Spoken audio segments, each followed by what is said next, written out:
वफाकी सरकार army chief general Asim Munir के फील्ड मार्शल के उहदे ते तरक्की ॾियण जी मंज़ूरी ॾेई छॾी। वज़ीर आज़म शहबाज शरीफ जी सदारत हेठ वफाकी कैबिनेट जे इजलास में अहम फैसला कया विया। पधिराई मूजिब जनरल आसिम मुनीर के फील्ड मार्शल के उहदे ते तरक्की ॾियण जी मंज़ूरी ॾिनी पई। ऑपरेशन बुनियाद मरसूस जे आला हिकमत अमली ऐं दुश्मन के शिकस्त ॾियण ते जनरल आसिम मुनीर के तरक्की ॾिनी वई। Air chief marshal Zaheer Ahmed Babar Sidhu जी मुलाज़मत जो मुद्दो पूरो थियण ते संदसि ख़िदमतूं जारी रखण जो बि फ़ैसिलो कयो वियो। वफ़ाकी कैबिनेट जे इजलास जी पधिराई में चयो वियो आहे त ऑपरेशन बुनियाद मरसूस जे ग़ाज़िन ऐं शहीदनि खे बि आला सरकारी एज़ाज़ सां नवाज़ियो वेंदो। बुनियाद मरसूस दौरान ख़िदमत सरअंजाम ॾींदड़ शहरनि खे बि आला सरकारी एवार्ड ॾिना वेंदा। एज़ाज़ क़ौम पाक फ़ौज ग़ाज़िन ऐं शहीदनि जे नाम करियां थो। फील्ड मार्शल आसिम मुनीर चयो आहे त इहो इनफ़रादी न पर पाक फ़ौज ऐं सॼी क़ौम लाइ एज़ाज़ आहे। हू सदर वज़ीर आज़म वफ़ाकी कैबिनेट जो थुराइतो आहे। एज़ाज़ क़ौम जी अमानत आहे जंहिंखे निभाइण लाइ लखें आसिम मुनीर क़ुर्बान आहिनि।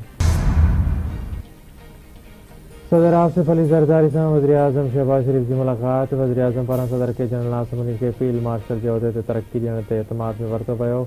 भारतीय अगराई के खिलाफ अक़ायती जवाबी कार्रवाई ते हथियारबंद फ़ौजनि जी वाखाण। सदर आसिफ अली ज़रदारी चयो त फील्ड मार्शल आसिम मुनीर जी क़यादत में हथियारबंद फ़ौजनि दुश्मन जे गुरूर खे मिटीअ में मिलाए छॾियो। संदसि अॻुवाणीअ में पाक फ़ौज वतन जो कामयाबी सां दिफ़ा कयो। बहितरीन जंगी हिकमत अमली ते general Asim Munir field marshal जे उहदे ते तरक्की जो मुस्तहक़ आहे। दहशतगर्दी के खिलाफ जंग में क़ौम फील्ड मार्शल आसिम मुनीर जी ख़िदमतुनि जी साराह करे थी।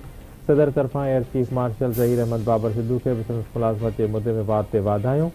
संदसि चवणु आहे त एयर चीफ मार्शल जी कामयाब जंगी हिकमत अमली जे नतीजे में दुश्मन खे मुंहंतोड़ जवाब मिलियो।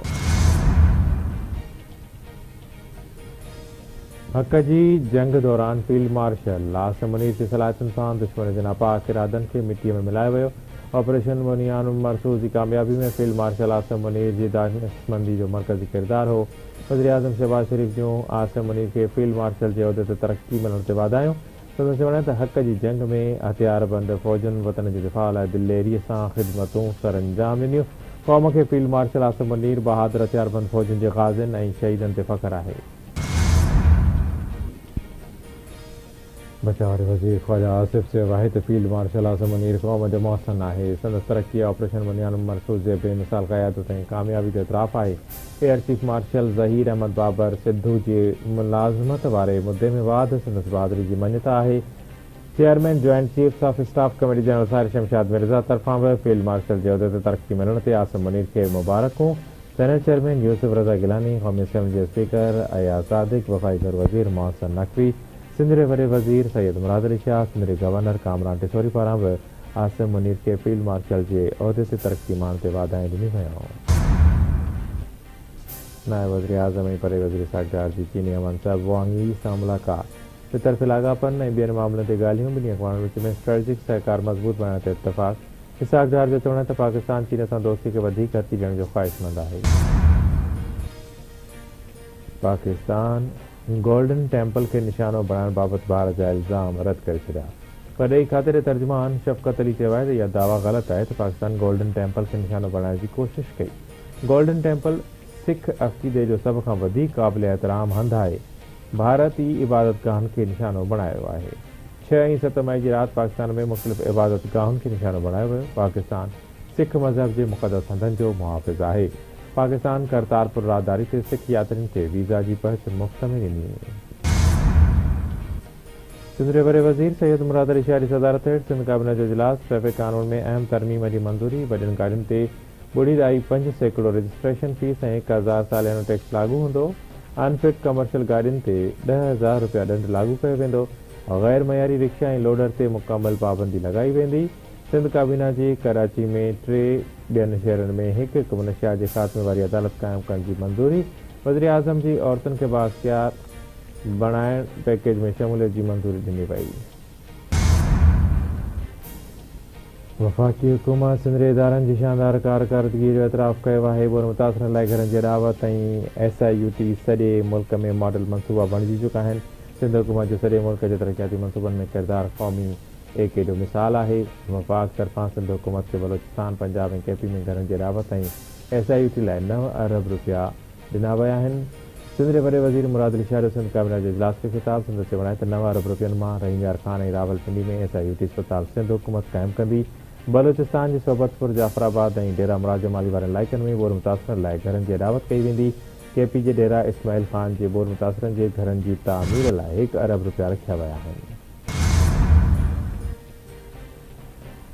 जेकॾहिं पंजाब जा शहरी चाहिनि था त SIUT ठहे त उहा सिंध हुकूमत लाइ फ़ख़्र जी ॻाल्हि आहे। वफ़ाक़ी हुकूमत पंजाब में SIUT ठाहिण लाइ सिंध हुकूमत खे रक़म ॾिनी आहे।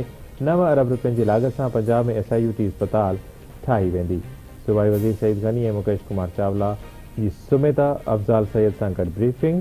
संदन चवण आहे त सिंध हुकूमत पारां KP पंजाब ऐं बलूचिस्तान में बोर मुतासिरनि खे घर ठाहे ॾियण बाबति ग़लति ख़बर नशर कई वई। सिंध हुकूमत हिकु कमेटी ठाही आहे जेका कराची में ट्रैफ़िक ऐं ॿियनि मसइलनि खे ॾिसंदी। काबीना ट्रैफ़िक कानून में तरमीमुनि खे आख़िरी शिकल ॾियण लाइ 3 वज़ीरनि ते ॿुधल कमेटी क़ाइमु कई आहे। कमेटी में ट्रांसपोर्ट, एक्साइज़ ऐं कानून वारा वज़ीर शामिल हूंदा। बोर मुतासिर लखें ख़ानदाननि जे लाइ 21 लख घरनि जी अॾावत हिकु हदफ़ हो। सिंध हुकूमत बोर मुतासिरनि लाइ जेके मिसाली क़दम खयां आहिनि उहे पाकिस्तान समेत दुनिया में किथे बि नथा मिलनि। सिंध हुकूमत इन ख्वाब खे लगातार महिनत ऐं अवामी ख़िदमत जे जज़्बे सां हक़ीक़त जो रूप ॾिनो। सिंध में 8 लख खां वधीक घर मुकमल तौर तामीर थी चुका आहिनि। सिंध जे सीनियर वज़ीर शहर नाम अहमद जो बयान पियो चवण आहे त इहो कारनामो Guinness book of world record में शामिल करणु जहिड़ो आहे। इहो सभु कुझु चेयरमैन बिलावल भुट्टो ज़रदारी जे विजन ऐं क़यादत जो नतीजो आहे। बिलावल भुट्टो ज़रदारी जी हिदायत ते सिंध हुकूमत ॾींहुं राति हिकु करे मुतासिर इलाइक़नि में माहौल दोस्त घरनि जी अॾावत कई। घरनि में साफ़ पाणी, बैतुल ख़ला, बिजली ऐं ॿियनि बुनियादी सहूलियतुनि खे बि शामिल कयो पियो वञे। तवानाई वारे खाते तरफ़ां हज़ारें ग़रीब ख़ानदाननि खे सोलर पैनल फ़राहम कया पिया वञनि। सोलर पैनल अॼु जे दौर में रुगो मुतबादिल तवानाई जो ज़रियो न पर हिकु मुआशी आज़ादी जो रस्तो बि आहिनि। सिंध हुकूमत फ़ुराज़मा आहे त समूरनि मुतासिरनि खे जल्द खां जल्द घर फ़राहम कया वञनि। कोशिश आहे त हर ज़िले में बर्न्स वार्ड हुजनि। औरंगी टाउन में आबादी घणी आहे, उते क़तर अस्पताल जो बर्न्स वार्ड क़ाइमु कंदासीं।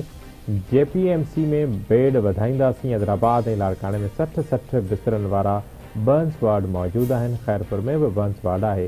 एनेस्थेशिया लाइ मनसूबो आंदो आहे। इन लाइ डिप्लोमा कंदड़नि खे मुक़ररु कंदासीं। बर्न्स वार्ड खोलियूं पर उन लाइ अमलो नथो अचे। सिहत वारी सूबाई वज़ीर डॉक्टर अज़रा पेटूअ तरफ़ां सिंध असेंबली इजलास में सवालनि जा जवाब। नूर मुक़दम क़त्ल केस जे जवाबदार ज़ाहिर जाफ़र जी मौत जी सज़ा बरक़रार। सुप्रीम कोर्ट जे जस्टिस हाशिम काकड़ मुख़्तसर फ़ैसिलो ॿुधाए छॾियो। अदालत जवाबदार ज़ाहिर जाफ़र जी अपील रद्द कंदे करे छॾी। जवाबदार ज़ाहिर जाफ़र जे माली ऐं चौकीदार जूं सज़ाऊं घटि कयूं वयूं। जवाबदार ज़ाहिर जाफ़र जी सज़ा बरक़रार। जवाबदार ज़ाहिर जाफ़र जे अगवा जे इल्ज़ाम में सज़ा कलअदम करार ॾिनी वई। ऐं सिंध जे तहज़ीब उञाण मोहन जे दड़े ते 60 सालनि खां पोइ मुख्य खोटाई शुरू।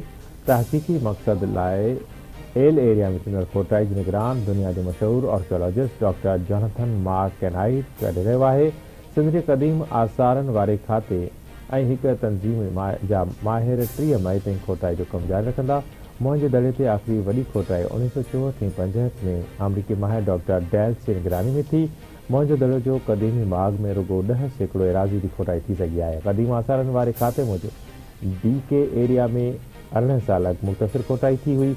48 ऐं 50 डिग्री सेंटीग्रेड गर्मी पद हुजण सबबि माहिर फजर खां 2 पहरनि खां अॻु ताईं खोटाई कनि था।